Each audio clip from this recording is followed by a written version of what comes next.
أعوذ بالله من الشيطان الرجيم. Alhamdulillah beralamin wassalatu wassalamu ala rasulillah. Amma ba'd. Talabah al-kiram, insyaallah kita akan lanjutkan materi tahsin kita di kuantum tahsin. Pada pertemuan kali ini kita akan melanjutkan pelajaran dari kemarin, yaitu tentang huruf yang berharokat fathah. Nah, di halaman 7 ini ad-darsus tsani, pelajaran kedua, ini al-qiraah huruful wasl, jadi bacaan huruf sambung. Jadi ibaratnya kemarin sudah ada huruf tunggal yang kita baca satu persatu. Nah, huruf tunggal itu akan kita gabungkan. Kenapa? Dalam Al-Quran semua huruf itu rata-rata bersambung. Jadi ada beberapa huruf yang memang muqatta'ah, terpotong.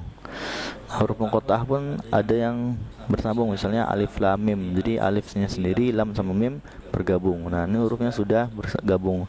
Kenapa perlu kita pelajari di awal? Agar kita tahu bahwasanya huruf itu tidak sendiri, dan ketika bergabung maka kita bisa memilih, oh berarti ini huruf ini dan sebagainya. Kenapa? Ketika dia sendiri dan bergabung itu ada perubahan dari segi sambungannya. Nah, ini yang perlu kita pelajari. Di huruf sambung pada halaman 7, kita mulai dari baris yang pertama di awal huruf hijaiyah yang kita pelajari. Di sana ada huruf ba, huruf ta, sa, huruf na, dan ya. Nah, pada huruf sambung itu dibagi 3 kategori. Misalnya huruf ba di awal itu setengah utuh, jadi sudah terpotong. Kemudian di tengah dia melebar, jadi sayapnya terbentang. Kemudian di akhir itu utuh 100%, jadi disambungkan di akhir. Nah, inilah contoh. Misalnya huruf tunggalnya ba di awalnya seperti apa, di tengah seperti apa, dan di akhirnya seperti apa. Jadi kita tahu bahwasanya nanti di dalam Al-Quran yang kita baca atau di kitab-kitab bahasa Arab yang lain yang kita baca, oh ini berarti huruf ba. Jadi kita sudah bisa memprediksi bacaan kita dengan cepat dan benar. Tapi di sini contohnya adalah ba tata. Jadi ba yang di awal kecil setengah, kemudian ada ta. Ini ada huruf tambahan. Tapi yang di tengah ada contohnya sa, ba, dan ta. Ba yang di tengah, ada sa, ada ta. Jadi ba nya pun tidak utuh. Kenapa? Dia di pertengahan, di depannya ada huruf dan belakangnya ada huruf. Tapi akhirnya ada contohnya adalah sababa. Jadi ada sa, ba, dan ba. Nah, di akhir ini ba utuh 100%. Nah, begitu juga huruf yang lainnya, ada ta, ada sa, ada na. Nah, ini huruf-huruf yang sama ketika dia berada di akhir dan awalnya.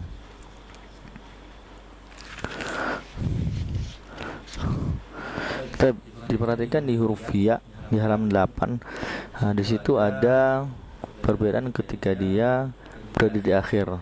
Dalam artian dia tidak naik ke atas, dia turun ke bawah. Itu sama ya, tetap intinya adalah tandanya ada di titik. Semua titik itu menentukan.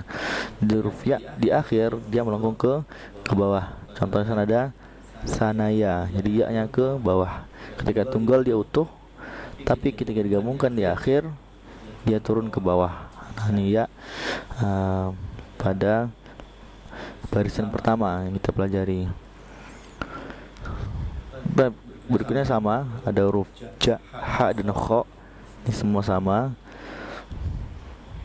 Di awal setengah utuh, nah setengah utuh, dan di akhir dia utuh 100%. Ini harus diperhatikan.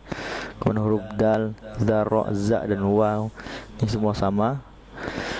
Nah, diperhatikan di huruf yang berikut ini, da, za, ro, za, dan waw.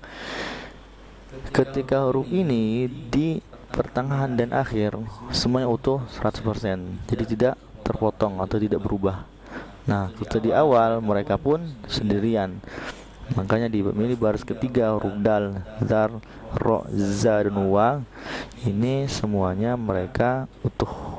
Dalam artian bisa digabungkan ketika ada huruf di depannya. Tapi ketika sudah di depan maka huruf belakangnya tidak bisa bergabung.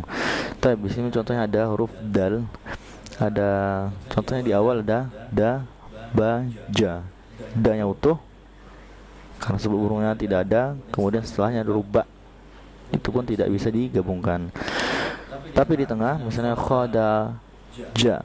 Kha-nya bisa gabung karena di awal huruf da, tapi ja yang setelahnya tidak bisa bergabung.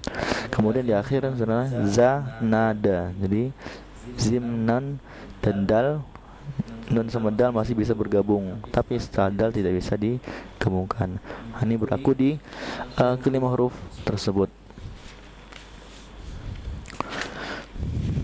Kemudian ada huruf di halaman 10, sa, sha, so, bo. Nah, semuanya sama. Di awal, di pertengahan dan di akhir. Jadi di akhir tetap dia 100%.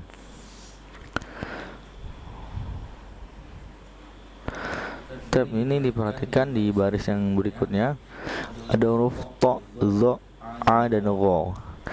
Nah, di huruf a dan ro ini ada perbedaan di posisi ketika dia di tengah.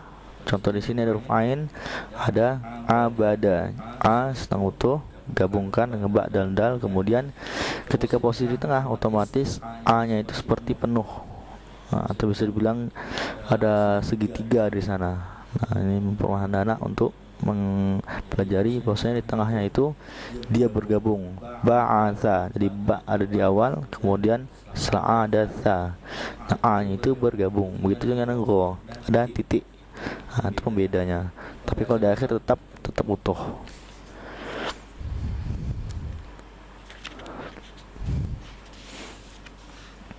Baik. Nah, di sini lanjut hurufnya. Di barisan berikutnya ada fa, ko, ka dan la. Nah, di sini ada perbedaan pada huruf kaf atau ka.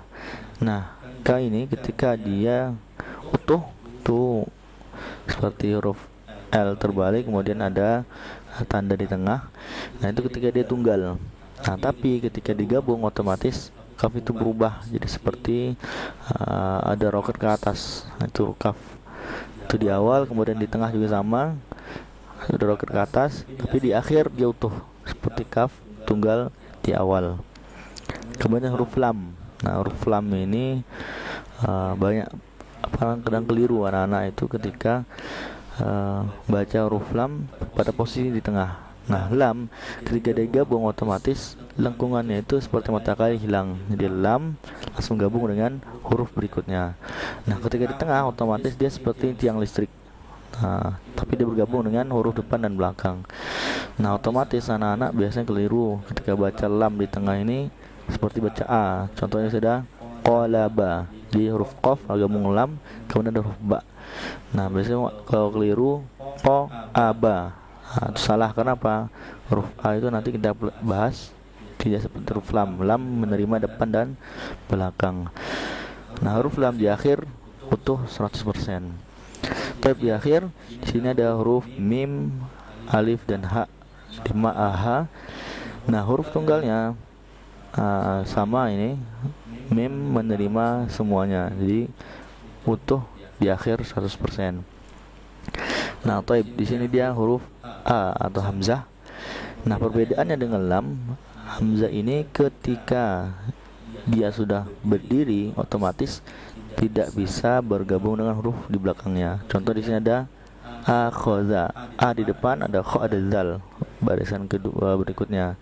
Otomatis a sendiri, kha dan dal terpisah oleh huruf a.